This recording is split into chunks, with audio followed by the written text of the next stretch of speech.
All right, in this lesson, we are going to walk you through a bond discount. So a bond that's issued at a discount. And what do we do with that discount? We are going to amortize that discount over the useful life of the bond using the straight line method. So I know there is a lot there, but that's what we're going to look at and try to walk you through. So hopefully you watch the premium. It's going to work very much like the premium. So if you watch that, then you actually have a pretty good handle here. We're just going to do the reverse because instead of us getting more money, we're actually getting less. And that difference we're going to have to make up in interest expense over time. So let's get started here just by understanding what we're trying to do here. Now, this method takes the bond discount and allocates it evenly over the life of the bonds to each period. So depending on when interest is paid, usually every 6 months. So we are going to divide it by how many years times 2 because there's 2 6 months in 1 year. Now we only use this method in situations where the results are not materially different from the effective interest method. So short-term bonds, this is where we use this. We don't use this in long-term because of the time value of money difference. We'll use the effective interest method in the next few lessons. So let's kind of remind you what we're trying to do here. So we are issuing bonds and the bonds are worth $100,000, for instance. But when we sell them, we can't get $100,000 because our interest rate isn't high enough to what the market's paying. So that's carrying at $98,450. So we're able to sell them, but we're selling them really at a discount of $1,550. So that $1,550 is going to have to be made up right here in this period as part of interest expense. So we're going to amortize that difference over the life of the bond, however many years it is, so that at the end we have a carrying value that equals what the bond's actually worth, which is $100,000. So we're going to add interest to the interest that we're going to calculate it based on the face value and the stated interest of the bond. So at the end of the day, when we calculate the interest that we're going to pay, we're going to have to add to it that amortized interest for that discount. By doing so, we're going to get this difference here, and that difference is that discount amount. So that's what we're trying to do here in this lesson when we're trying to calculate interest. So some mechanics to help us understand what we're trying to do. So we are going to take the discount and divide it by the number of periods in which the interest expense is calculated, typically yearly or monthly, or in our case, semi-annually. This amount increases the amount of the interest expense for the period versus the interest paid. So we are going to pay an amount, and then the interest expense is going to be more than that because of this discount. We're going to have to recoup some of this loss here that we have because we issued it for less than what they're actually worth. So let's look at our example here. On January 1, assume company A issued $100,000, 8% 3-year bonds for $98,500. So they were issued at $98,500, which is less than what they're really worth. The bond's interest is calculated every 6 months. What is the journal entry for the first interest payment on June 30th of this year? So how much are they issued for? Well, 100,000 times 98.5 divided by 100 equals $98,500. So they're issued at $98,500. That's their carrying value, but they're really worth $100,000. So our difference here looks like it's going to be $1,500. So we have $1,500 that we're going to have to amortize over 3 years. Since there are 2 payments a year, because every 6 months, we're going to get 3 years times 2 equals 6. So we're going to amortize this discount over 6 periods. And that's what we're going to do here in the next screen. So just kind of understanding what the question's asking us to do. So we've got some questions here that we're going to need to figure out. And so this should say discount. Discount. If you didn't know, I literally just copied the last slides from the last lesson and put it here. Why? Because it just made sense. So that's why it says premium instead of discount. But hopefully I fixed it on your worksheet if you printed it out. So anyways, let's get going to what we have here. So discount amount. So the discount amount we know is 1,500. How do we calculate that? Well, we know that this bond is worth $100,000, but we only got 98,500, so that difference was $1,500. So that's our discount amount.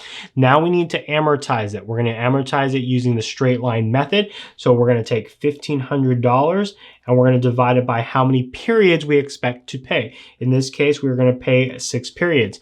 3 years, 2 payments a year, because they're every 6 months. That would give us 6 interest periods. So 1,500 divided by 6, that's going to give us $250. So that's the additional interest expense we're going to have to add to our calculation. So by doing this for 6 months, we're going to basically reduce that discount to 0 when we get to year 3. So amount of interest payable. So how do we calculate the interest that we are going to pay our investors? We have to take the face value and multiply by the stated rate. So our face value here is $100,000. We're going to multiply it by our stated rate of 8%. And then we need a time. The time will be how many months in a period. So in this case, 6/12. That's going to give us $4,000. So $4,000 is the amount of interest payable. So now we need to calculate interest expense. And when we read it, if you remember, in this case here, because it's a discount, we're going to add the difference to our amount paid to our bond holder. So in this case, $4,000 plus $250 equals $4,250. So that's would be our interest expense. So we're adding to how much we are paying our bond holders. So now that we have this done, it's time to do the journal entry just like we do with the premium. We'll start with our interest expense. So how much interest expense do we have? According to our calculation, it's $4,250. So that's our interest expense. We know that we are going to give cash to our investors or our bond holders in the amount of $4,000.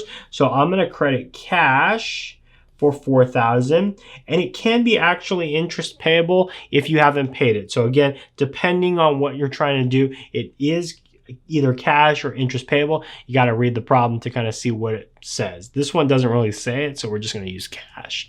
All right, so what's the difference here? The difference is $250. We know that's going to go on the credit side. What's going to be the credit? The credit's going to be the discount on bonds payable. So we're going to credit discount on bonds payable. And the reason why we are going to credit that is because when we initially issued the bond, we debited discounts on bonds payable of $1,500. So in this case, we are going to credit it $250. Now we're at $1,250. And then by the end of this, it should go down to 0, which is what we want after 3 years. So that's the journal entry related to a bond discount using the straight line method. Let's take a look at some of the amortization charts associated with this just so that you can see it. So here's our amortization chart. We've got cash paid, then the amortized discount, which is $250. Because we are using the straight line, it's all going to be the same. So that's what we have here. And then our interest expense is the addition of the two. $4,250. So it's going to be the same because we are using straight line. Now, if we look at our carrying value, you'll notice that in the year that we issued the bond, we had $100,000 payable. The discount on bond payables was $1,500. Their carrying value is $98,500, what we issued them for.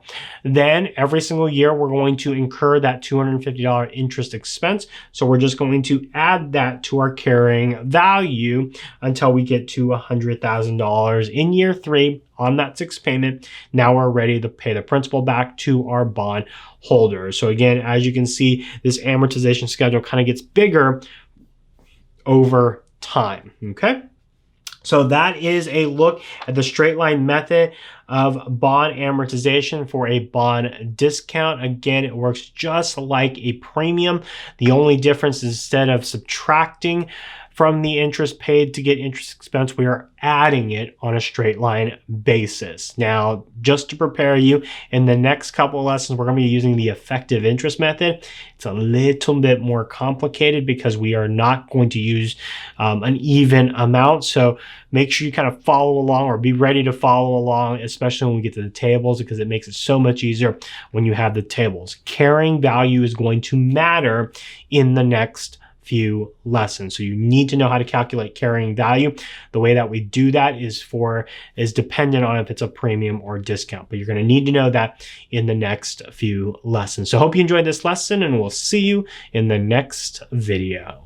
Hey guys, if you like this video, make sure you press the like button below. And if you're looking for worksheets that go along with all of these lessons, head over to my website at patrickleemsa.com or clicking the link in the far right.